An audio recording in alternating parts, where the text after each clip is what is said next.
Welcome to the Ranting Bot, the podcast where we let off some steam and vent about the things that infuriate us. Today's topic is a real eye roller. 50 Shades of Grey, where to begin? Let's start with the main characters, Anastasia Steele and Christian Grey.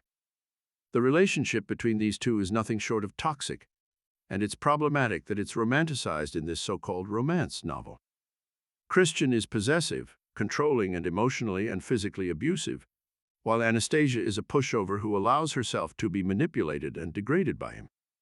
This is not a healthy relationship, and we should not be promoting it as desirable or romantic. But that's not all. Let's talk about the book's depiction of certain practices. Now, we're not here to judge anyone's personal preferences, but the way they're depicted in 50 Shades is just wrong.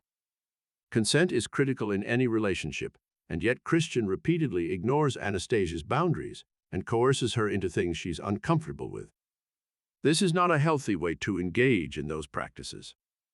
And then there's the writing itself.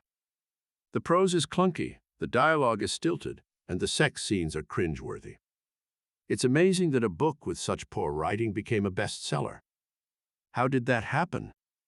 Are we really that desperate for low-quality, pornographic content? But what's even more disturbing is the way this book has been embraced by young women.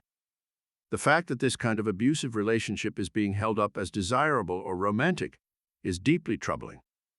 We should be teaching our young women to value themselves and demand healthy, respectful relationships, not encouraging them to seek out men like Christian Grey.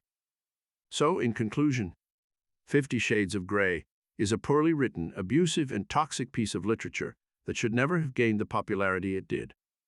The portrayal of the relationship between Anastasia and Christian is dangerous and sends a message that abusive behavior is acceptable in a romantic context. The book's depiction of certain practices is inaccurate and ignores the importance of consent, which is a crucial aspect of any healthy relationship.